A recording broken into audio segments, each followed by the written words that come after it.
অবশেষে সাহিদের টাকা কেউ মেরে খেতে পারবেন না। দেখেন রাব্বি ভাই কি করলো।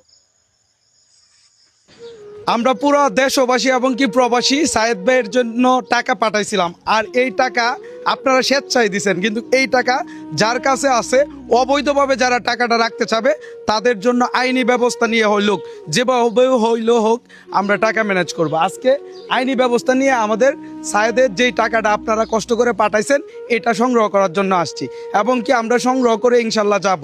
জাস্ট আপনাদেরকে সময় চাইছিলাম 24 ঘন্টা। ভাই 24 ঘন্টা সময় কি ঠিক রাখছি আমরা? আসসালামু আলাইকুম। আমি প্রথমেই কৃতজ্ঞতা প্রকাশ করব যে রাব্বি যে উদ্যোগটা নিয়েছে অনেক প্রশংসনীয় উদ্যোগ, এবং সবচেয়ে বড় কথা হচ্ছে আমরা ন্যায়ের পক্ষে। আর আজকে আমি মাননীয় পুলিশ সুপার মহোদয়, কিশোরগঞ্জ জেলা মহোদয়কে আমি কৃতজ্ঞতা প্রকাশ করছি, এবং অফিসার ইনচার্জ করিমগঞ্জ থানা। কারণ আপনারা জানেন যখনই একটি ন্যায়ের পক্ষে বাংলাদেশ পুলিশ সহযোগিতা করে তখনই আমরা সেখানে ন্যায় পাই। আমরা আজকে এত কষ্ট করে এখানে আসার পিছনে একটি কারণ হচ্ছে এই আবু সাঈদ মারা গিয়েছে, সে চলে গিয়েছে, কিন্তু তার বাচ্চার যে হকটা আমরা কোনো পক্ষপাতিত্বতে নাই। আমরা যেটা সঠিক সেই বিষয়ে আমরা সামাজিকভাবে এটা শেষ করার চেষ্টা করব। যিনি আইনকে অমান্য করবেন ওনার বিরুদ্ধে আইন ব্যবস্থা নেবে। একটু ভাইদেরকে একটু দেখাই দাও।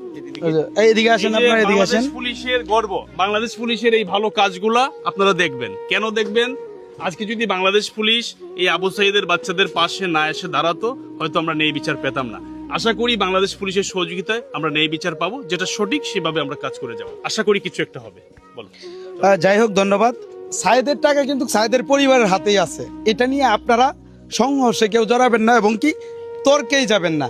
বাট হচ্ছে তার বোর্ডের কাছে কেন থাকবে এটা হচ্ছে আপনাদের প্রশ্ন। এখন আমি যদি এটা না বলি তাহলে হচ্ছে জাতির সাথে এটা বেইমানি করা হয়, কারণ সমস্ত টাকা আপনাদের। এখন আমার কথা হচ্ছে টাকাটা যেহেতু আপনাদের, এই টাকাটা আপনারা সায়েদের হক হিসাবে সায়েদের বাচ্চার জন্য এখন দিবেন, যেহেতু সায়েদ পৃথিবীতে নেই। এই জন্য হচ্ছে আমরা শুধুমাত্র সায়েদের বোনের কাছ থেকে এনে টাকাটা হচ্ছে সায়েদের বাচ্চাদের হাতে তুলে দিব, এবং কি এই টাকাটা সায়েদের বাচ্চাদের জন্যই থাকবে, এতিম বাচ্চাদের জন্যই থাকবে। এই টাকা কেউ মেরে খাওয়ার মতো কারো ক্ষমতা নাই। আমি যতদিন বেঁচে আছি, বাংলাদেশ পুলিশ যতদিন বেঁচে আছে, এবং কি আপনারা যতদিন বেঁচে আছেন। যাই হোক, আমরা হচ্ছে এখন যেহেতু আসছি এটা নিয়ে হচ্ছে বসবো, এবং কি টাকাটা আমি বারবার বলি এটা আসলে সংঘর্ষের কিছু নাই। সায়েদের টাকাটা, সায়েদের মৃত যে সায়েদের অবশিষ্ট টাকাটা, এটা সায়েদের পরিবারের হাতেই আছে, সায়েদের বোনের কাছে আছে।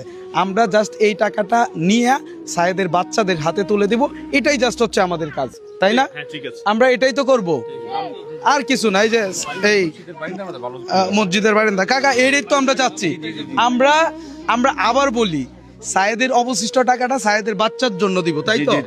আর অন্য কিছু না। ওনার হচ্ছে সায়েদের চাচা।